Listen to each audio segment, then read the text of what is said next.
brachial plexus.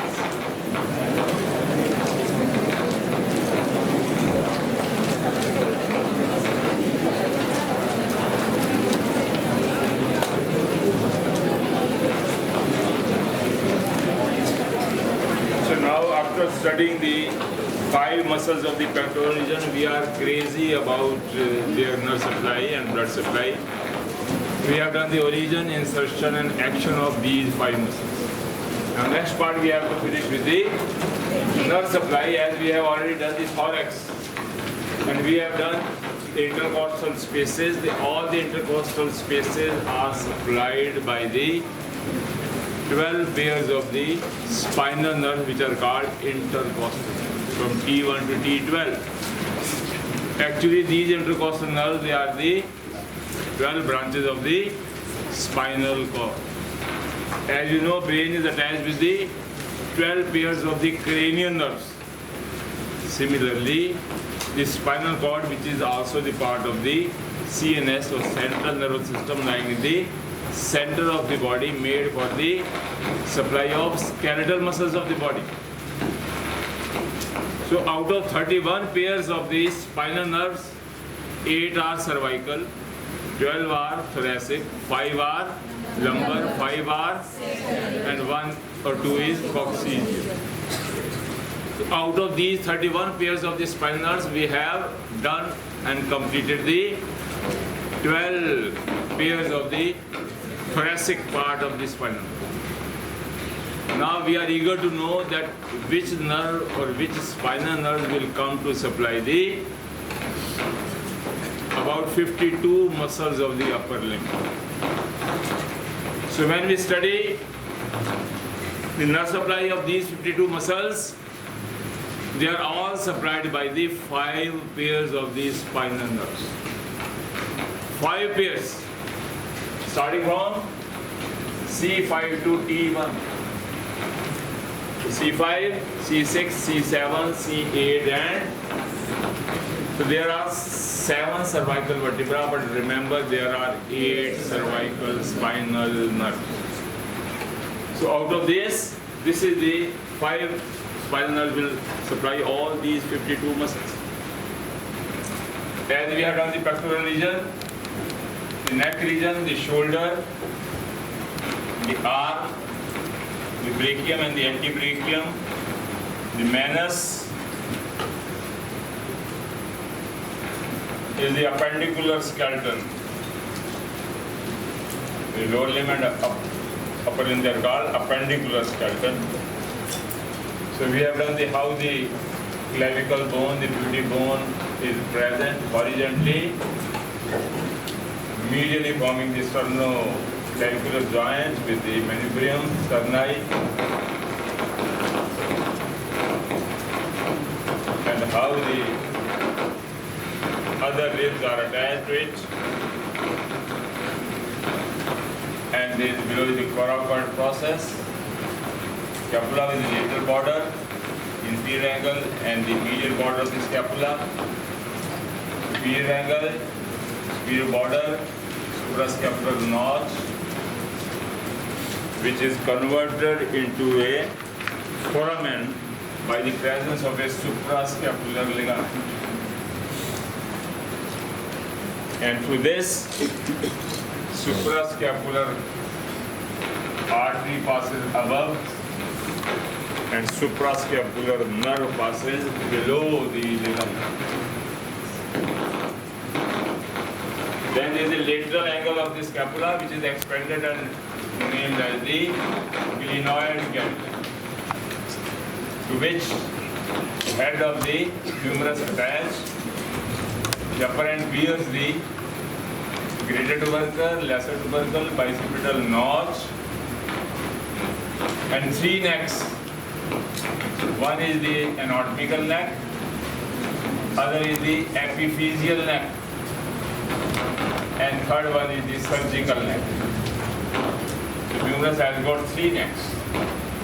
Lateral border bears the delta tuberosity, lateral epicondyle with the capitulum below, and medially there is a pulley-like trochlea or trochlear notch of the ulna, medial epicondyle, subcutaneous.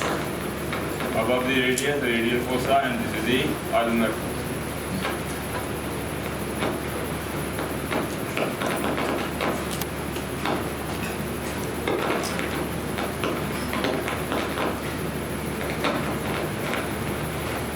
So these are the arrangement of the ribs, second, third, fourth, fifth, sixth, and seventh.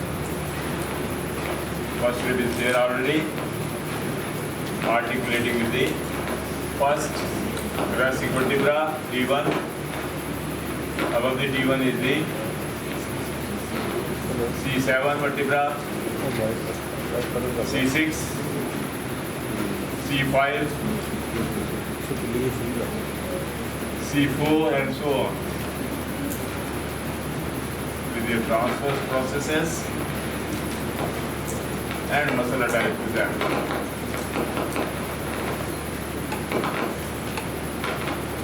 The second rib here,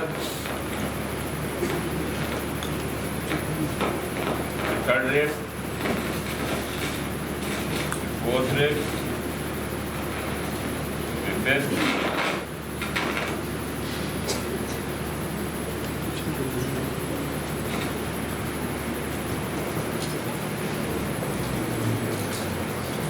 we have done various muscles also. So in order to see the brachial plexus, we have to sacrifice and we have to remove the pectoralis major muscle. We will cut from the medial half of the anterior circular region, plus a region from the sternum. Lower fibers, they interrelated with the external oblique muscle of the abdomen. And from the third, fourth, and fifth, from these three ribs, there is the origin of the pectoralis minus is C, inserting over the medial aspect of thoracoid process. This is the pectoralis minor. We preserve it, we save it. Only we remove the cutting pectoralis major from here and below, where it interrelated with the external oblique muscle of the abdomen. So we cut from these 3 points and we refract the pectoralis major up to its insertion lateral lip of the bicipital groove. So when you remove this pectoralis major, then we see what structures lie below. What we see below? Pectoralis minor muscle with a superior border and inferior border. So these are the geometry after the removal of the muscle, the bones region. Now how these spinal nerve from C5 to T1 comes? Because they have to supply how many muscle? 52. So they will unite, divide, reunite, again divide, again unite. Ultimately, in our hand, there comes the 3 major nerves. One is radial nerve, other is ulnar nerve, and the median nerve. Radial, ulnar, as the name suggests, the bones of the forearm, and median, which lies in between the ulnar and radial, so its name is median nerve. So 3 nerves are sufficient to supply all 52 nerves. So this is the preliminary knowledge of what is going to form the brachial plexus. So brachial means made for brachium or the upper limb, and plexus means a network, a meshwork to form, divide and redivide, reunite to ultimately form all the 52 muscles. In such a way that at least one twig or one branch of the nerve should reach every muscle and forms neuromuscular junction, so that all 52 muscles of the upper limb, they are connected to the spinal cord and then to the brain internally. So that is the how our brain, spinal cord, and the muscles and the end injection, they work in union. Then we are able to move the voluntary movements of the skeletal muscles, because they are also called voluntary muscles. So that is the voluntary. How they are connected. So C5, C6, C7. So C5 nerve arises from the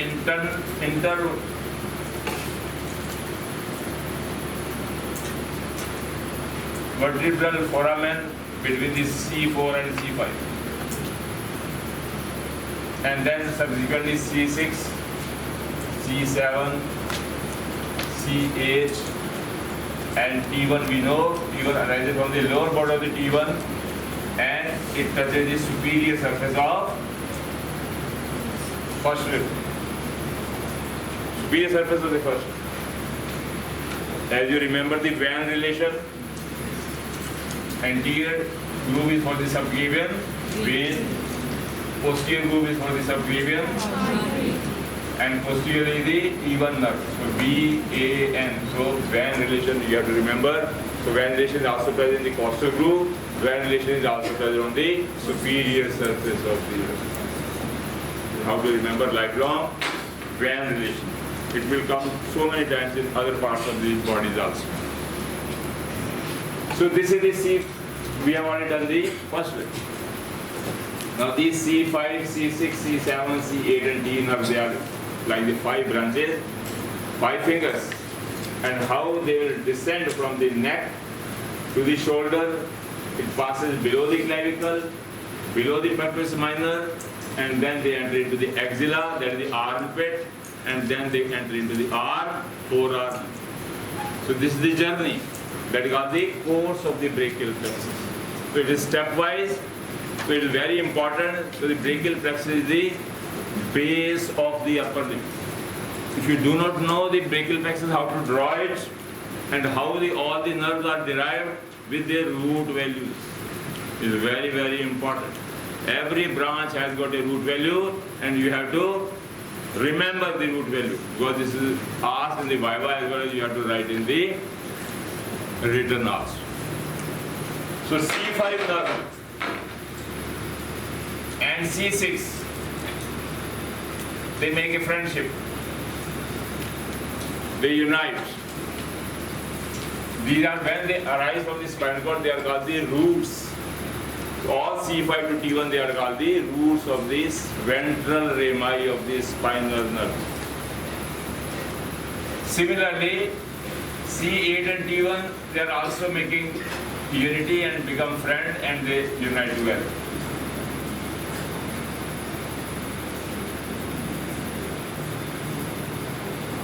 And after union, C5 and C6, they form the upper trunk.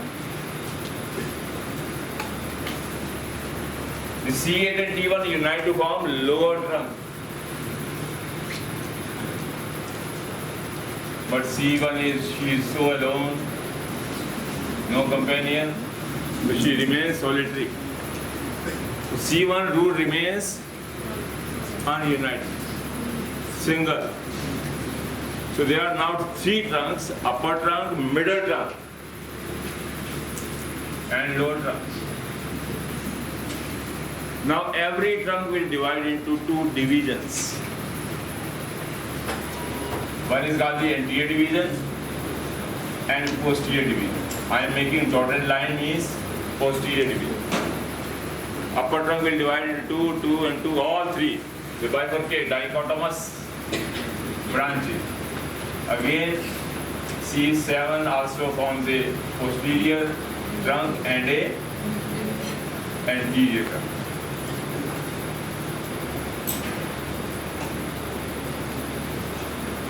And lower trunk also forms a posterior trunk is a dotted and a anterior trunk. Divisions. So all the 3 are having the 3 divisions, anterior and posterior divisions.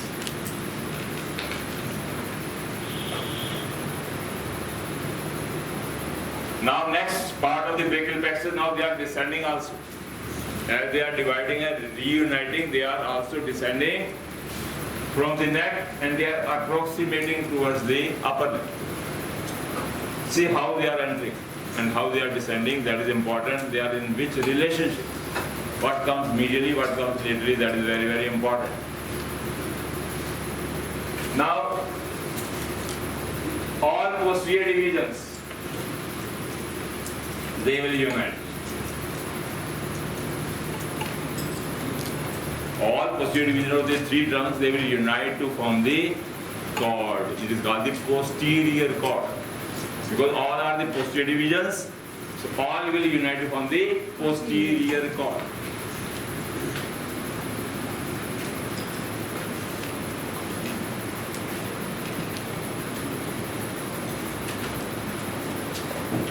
Now, after giving the posterior division, the lower trunk, the anterior division is continued as medial cord.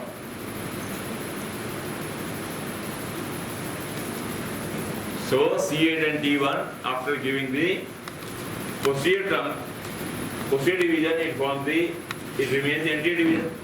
And this anterior division is medial most in the position, so it will be continued as the medial cord because anatomically it is medial.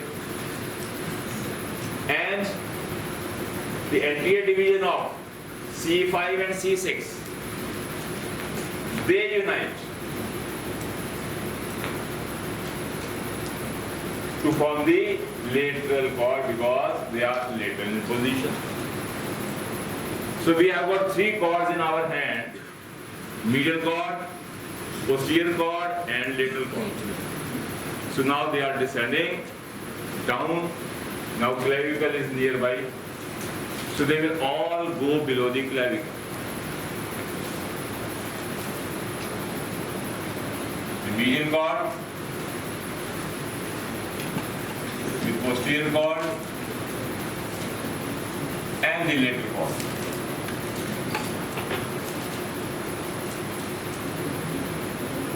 Below the clavicle. Now here they will accompany the artery. So they are in relation to the artery, which is also going to the upper limb to supply the blood.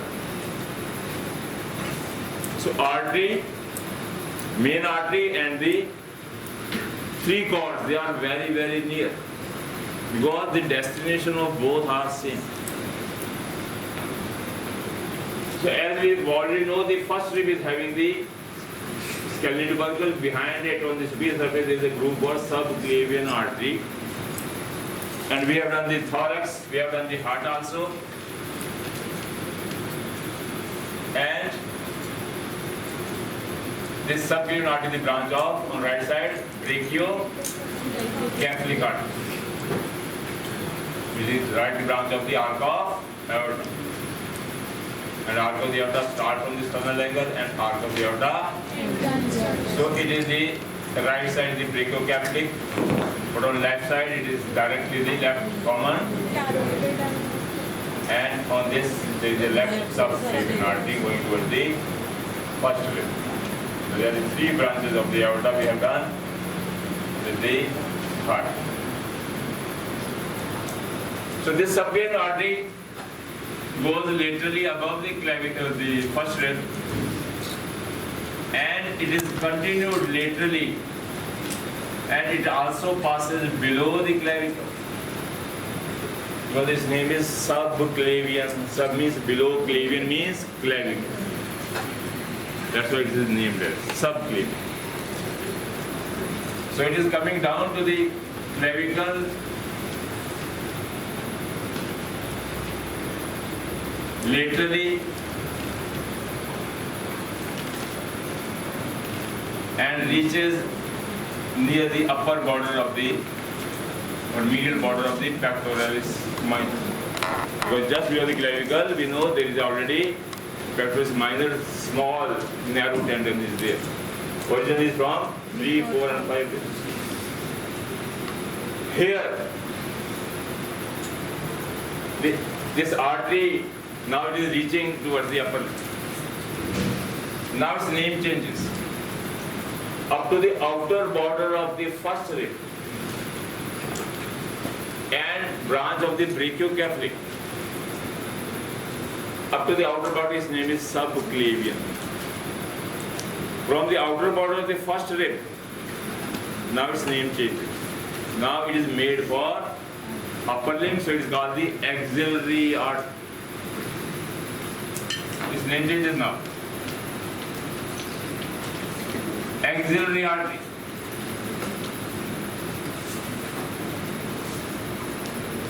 From where? Name changes, outer border of the first rib, underline it. Outer border of the first rib is very, very important point. The first rib is very important, that's why we have started with the first thorax, then we have started with the upper limb. In some of the medical college, it is the reverse. First they have done the upper limb, now they are doing the thorax. What is the first? Because everything is related to the heart. How the artery comes, how come the aorta, branches. So it is very clear. So this is why we are starting with the thorax and then upper limb. So this artery descent, now it passes behind the tendon of the pectoralis minor insertion, then again appears descending further down towards the axilla or the upper limb. This journey is not complete. It has not reached the upper limb yet. So it is continued. In the axilla. Now this is the armpit, or what is called the convex axilla.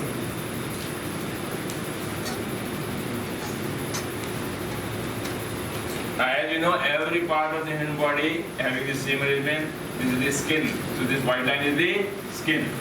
And what lies just below the skin? Which color? Yellow color? Yellow color fat. Held by loose areolar tissue. Held by. Again in the axilla also same skin. And below the skin is the thin layer of superficial fascia and the fatty layer. As armpit is a hollow structure, so there to fill the roundness, the fat is in the superficial is much more. It gives the softness to the arm, and it prevents the stretching of the skin during the movements of the shoulder or the humerus. So a little amount of the fat is more. So fat is a packing material in the human body. You will see so many areas. So this is the packing material. Where we see the hollowness, we have to fill it. Fat is there. So this fat is called the axillary pad of the fat. Axillary pad of the fat. And below the superficial, what do you expect? Deep fascia. Thoracic wall also. Same is also in the convex, in axilla or armpit. Same deep fascia is continued in the arm. Same deep fascia is also present below the skin, superficial and deep fascia. Everywhere same arrangement. So that is the arrangement. Skin, superficial and deep fascia from head to toe, every arrangement is everywhere. You will find these things. So now this artery is coming down. Now there is a muscle which is taking part from the lower lateral border of the scapula. Lower lateral border of the scapula. This we have already done. That is the lady between two majors. Lateral major was pectoralis major, and this medial major is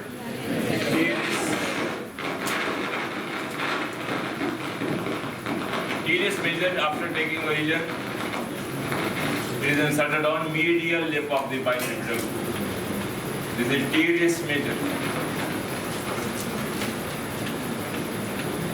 This is its upper border. This is the lower border of the teres major. So after this, axillary artery, now it rests on the subscapularis muscle. Because anterior to the scapula, what is this fossa is called? Subscapular fossa. So there is a subscapularis muscle. So the artery is now resting on the muscle. Then this artery now reaches the axilla. This is the axilla. And here now it is resting on the teres major. So muscles are there to protect the artery. It is giving the cushion, or what is called red carpet welcome to the axillary artery. Because muscles, they are rich in blood and they are red color. So it is called the red carpet welcome for the axillary artery, which is coming to supply each and every part of the upper limb. So it requires red carpet welcome. Then this axillary artery now is very near to the humerus. Now from it, the lower part of the teres major, again its name changes. Now it is the property of arm. Up to here, teres major is the property of axilla. That's why its name is axillary artery. At the lower part of the teres major, now its name changes to the brachial artery, because it is now the property of arm, or called brachium. So that is how name changes. So now this is called the brachial artery.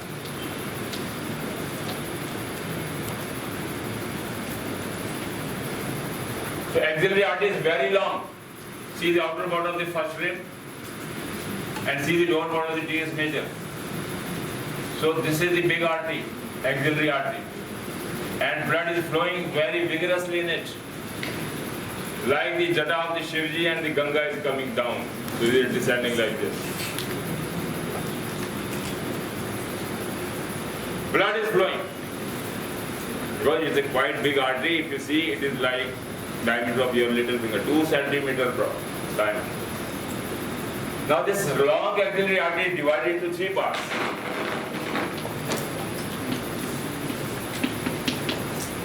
First part, second part, and third part by the pectoralis minor. The first part starts from the outer border of the first ring up to the upper border of the pectoralis minor. This is the first part, the longest. The second part starts from the medial border of the pectoralis minor to the lateral border of the pectoralis minor. Very small part. Second part lies behind the pectoralis minor. Then from its lateral border up to the lower border of the teres major.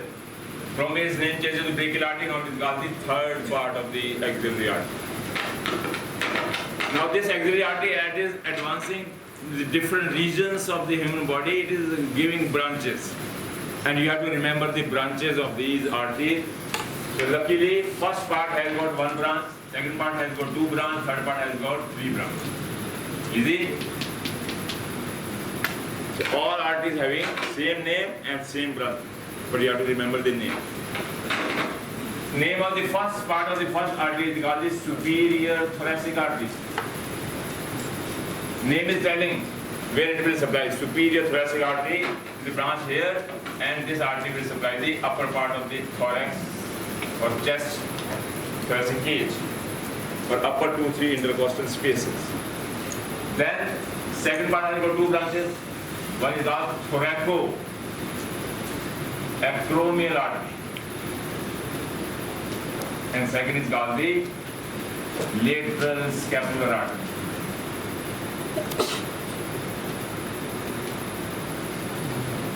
The thoracoacromial artery arises from the second part, which is hidden behind the pectoralis minor. So this artery will come from here and then it goes like this. And another artery goes along the lateral part of the pectoralis minor. And this got the